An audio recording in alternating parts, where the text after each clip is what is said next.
Assalamualaikum warahmatullahi wabarakatuh.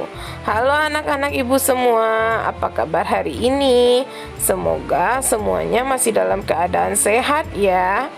Nah, pada video pembelajaran kali ini kita akan belajar tema 1, indahnya kebersamaan, subtema 3, bersyukur atas keberagaman, pembelajaran 1 dan 2.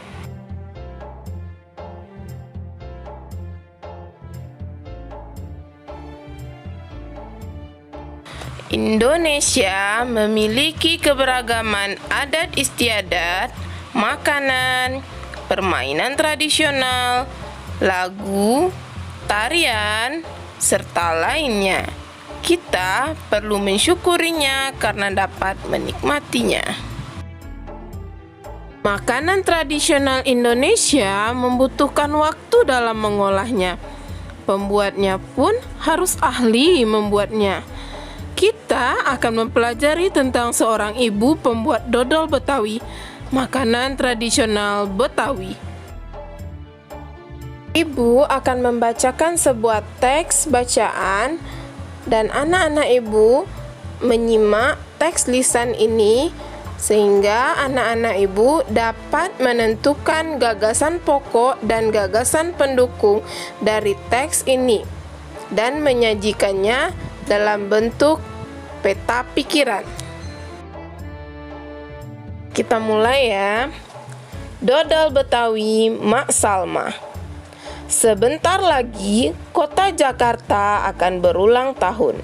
Seperti tahun-tahun sebelumnya, Mak Salma menerima banyak pesanan. Mak Salma adalah pembuat dodol tradisional Betawi di kampungnya. Biasanya, ketika menyambut ulang tahun kota Jakarta, banyak pertokoan yang mengadakan festival Betawi. Makanan Betawi menjadi jajanan di festival. Kerak telur, bir pletok, dan dodol Betawi menjadi primadona makanan dalam menyambut Dirgahayu Jakarta. Sudah sejak seminggu yang lalu, Mak Salma bekerja keras. Ia dan beberapa ibu-ibu tetangganya membuat adonan dodol. Ketan, gula merah, gula pasir, dan santan dicampur menjadi satu. Membuat dodol Betawi membutuhkan kerjasama. Tidak hanya perempuan, laki-laki pun terlibat dalam pembuatannya. Biasanya, Mak Salma dan ibu-ibu menyiapkan bahan, memarut kelapa, dan menumbuk beras ketan. Adonan dituang kawa, lalu diaduk hingga kental. Proses pengadukan ini dilakukan terus-menerus selama 8 sampai 12 jam. Pembuatannya memang berat dan lama. Oleh karena itu, pembuatan dodol Betawi membutuhkan kerjasama. Untuk memenuhi pesanannya, Mak Salma selalu melibatkan tetangga-tetangganya. Mak Salma ingin rejeki yang diperolehnya dari dodol Betawi tidak dirasakannya sendiri. Mak Salma juga ingin dodol Betawi selalu dikenal. Ia ingin warga di sekitarnya juga ikut melestarikan makanan tradisional milik kampung sendiri. Dodol Betawi Mak Salma ikut melestarikan budaya, memupuk kerjasama, serta menjalin keakraban antar warga. Bukan hanya dodol Betawi, tapi banyak sekali makanan khas daerah di negeri kita ini. Beberapa contohnya adalah sega jamblang, yaitu makanan khas dari Cirebon, Jawa Barat. Ada nasi pecel, sarapan kesukaan masyarakat Madiun, Jawa Timur. Lontong sayur yang sangat mudah ditemui di Jakarta dan Jawa Barat. Ada nasi krawu yang menjadi makanan khas kota Gresik. Ada nasi gudeg yang dalam bahasa Jawa disebut sego gudeg. Adalah makanan favorit dari Yogyakarta. Makanan tradisional yang berasal dari berbagai suku bangsa di Indonesia juga merupakan bagian dari identitas bangsa kita. Tentunya, kita bangga dengan kekayaan budaya Indonesia. Salah satu wujud kebanggaan tersebut adalah dengan mempelajari dan mencoba beragam makanan tradisional tersebut. Di beberapa daerah, makanan tradisional ditawarkan penjual dengan berkeliling kampung. Terkadang, mereka berteriak atau membunyikan alat menawarkan makanan tersebut. Suaranya nyaring terdengar. Anak-anak ibu masih ingat kan bahwa bunyi memerlukan penghantar untuk bisa terdengar? Media penghantar untuk perambatan bunyi adalah udara, zat cair, dan benda padat. Nah, sekarang kita akan mempelajari sifat-sifat bunyi lainnya.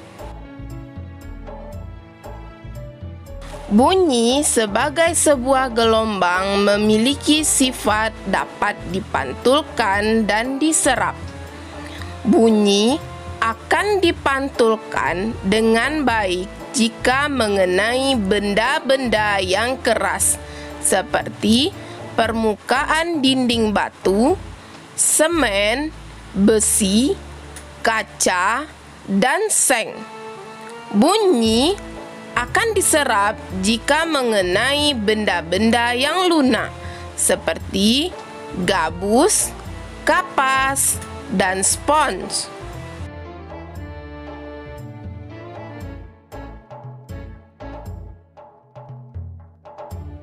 Keberagaman Indonesia juga tercermin pada rumah adat. Kita harus mensyukuri keberagaman dan keindahan rumah adat tersebut. Beberapa contoh rumah adat yang ada di berbagai provinsi di Indonesia adalah Rumah Gadang, merupakan rumah adat Sumatera Barat. Rumah Aceh merupakan rumah adat dari Nangro Aceh Darussalam. Rumah Balai Batak Toba merupakan rumah adat Sumatera Utara. Rumah adat Tongkonan merupakan rumah adat suku Toraja Sulawesi Selatan.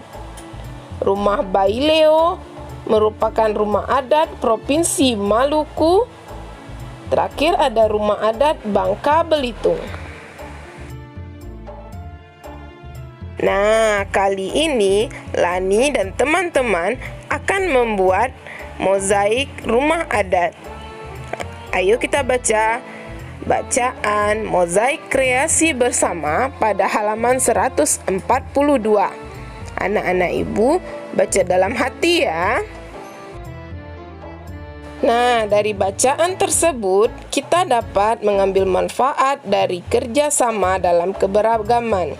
Manfaatnya, kita dapat menyelesaikan permasalahan dengan cara berdiskusi.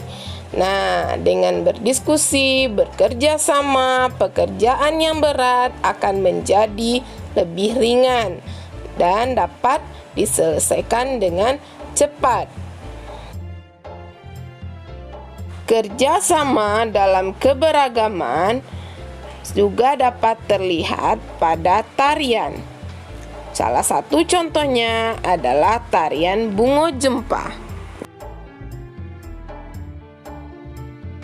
Nah, anak-anak ibu ingat kembali ya bahwa tarian Bungo Jempa ditarikan dalam dua posisi, yaitu posisi berdiri dan posisi duduk.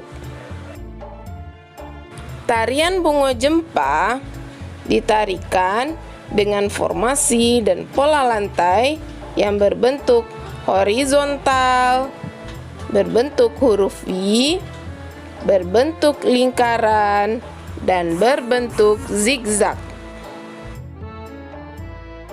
Baiklah anak-anak ibu, meskipun kita berbeda, kita harus bisa bekerja sama. Bekerja sama dalam perbedaan itu akan semakin memperkaya kita. Ingat ya, slogan negara kita Bhinneka Tunggal Ika. Walaupun berbeda-beda, tapi kita tetap satu. Itulah materi pembelajaran kita kali ini. Semoga video pembelajaran ini dapat bermanfaat dalam membantu anak-anak ibu belajar di rumah. Akhir kata, Assalamualaikum warahmatullahi wabarakatuh.